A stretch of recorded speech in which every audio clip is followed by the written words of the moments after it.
नमस्कार बंधुरा आशा करी सबाई खूब भालो आछेन। आजकेर भिडियोते आपनारा देखते पाबेन आमी आमार एकटा रिलेटिव काकू आछे सेई काकू रंगीन माछ व्यवसा करे। सेई काकुर बाड़ीते जाबो किछु काजेर जन्य। तो एखाने काकुर बाड़ीते आमी एसे पड़ेछि। काकुर एखाने मोट 5टा चौबाच्चा आछे। এই চৌবাচ্চাগুলো পরিষ্কার করা হবে বলেই আজকে আমি এসেছি। তাই যে কাকুকে তোমরা দেখতে পাচ্ছ, আজকের কাকুর বাড়িতে আসার একটাই কারণ যে শীতকাল পড়ে গেছে, এবারে গোলপিস মাছের বাচ্চা ওঠার সিজন এসে গেছে।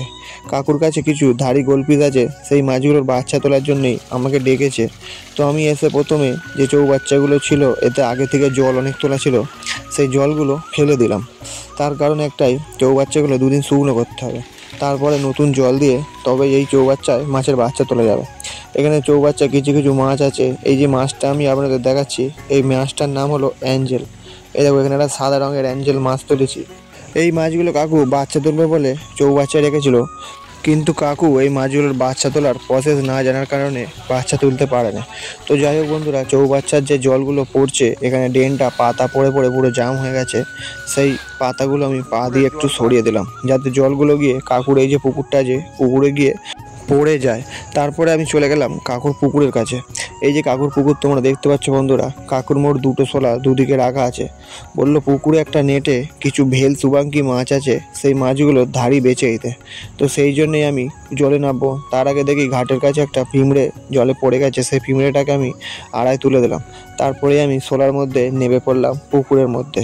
শোলা চড়া আমার আজকের অভ্যাস নয়, অনেকদিন আগেরই অভ্যাস, তাই দাঁড়িয়ে দাঁড়িয়ে আমি শোলা চড়তে পারি।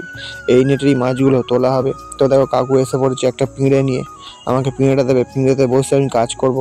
তো আমি পুরো রেডি। এখানে কাকু গামলে দিয়েছে, এবার নেটটা চাগানো হবে। কাকুর কাছে এই যে নেটে মাছগুলো আছে, এই মাছটার নাম হলো শুভাঙ্কি। এই শুভাঙ্কি মাছটা খুব ভালো চাহিদা আছে, তার কারণ এই মাছটা হলো ভেল। শুভাঙ্কি ভেল মাছ মানে এই মাছগুলো যেরকম অর্ডিনারি শুভাঙ্কি হয় সেরকমই দেখতে, কিন্তু এর পাখনা আর লেজগুলো সব বড় বড় হবে। এখানে যে ধাড়ি ধাড়ি মাছগুলো আছে সেইগুলোকেই বেছে আমি আলাদা করে নেবো। তারপর বাদবাকি মাছগুলো আমি সব ছেড়ে দেবো।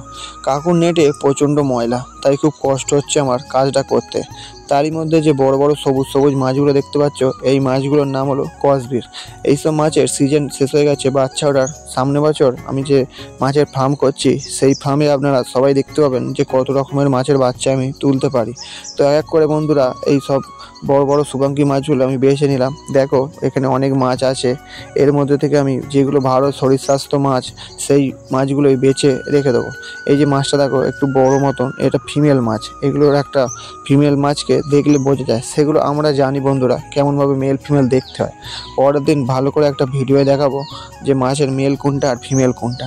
তো এখানে মাছগুলো সব বাঁচা চলছে বন্ধুরা। এবারে মাছগুলো একটা আলাদা নেটে আমি রেখে দেবো। কাকুর এই পুকুরটা দেখো, একদিকটা নেট খানি রেখেছে, একদিকটা ফাঁকা। এর মধ্যে পুকুরে একটা জিনিস দেখা গেছে, চলো কাছে গিয়ে আমি দেখাচ্ছি। এই দেখো গড়গিল বা গোসাপ, যেটা আমি আগেও একটা ভিডিও দেখিয়েছিলাম। তো বন্ধুরা এবার আমি ওপরে উঠে পড়বো। কাকু এখানে এই যে মলি ছোট ছোট মাছগুলো নিয়ে বাছাবাছি করছে, জানি না কি করবে, হয়তো এই মাছগুলো এই সপ্তাহে বিক্রি করবে। তো দেখতে পাচ্ছি কাকুর কাছে অনেকগুলো মাছ আছে। এবার আমি ওপরে উঠে পড়েছি, কাকু এখনও পুকুরে কাজ করছে। এবার আমি বাড়ি যাব। ঠিক সেই সময় কাকিমা ডেকে বললো যে একটু টিফিন করে যাও। কাকিমা এখানে আমাকে মুড়ি, আলু ভাজা, ঝুড়ি ভাজা, শশা দিয়েছে। তো যাই হোক বন্ধুরা, আজকের ভিডিও এই পর্যন্তই।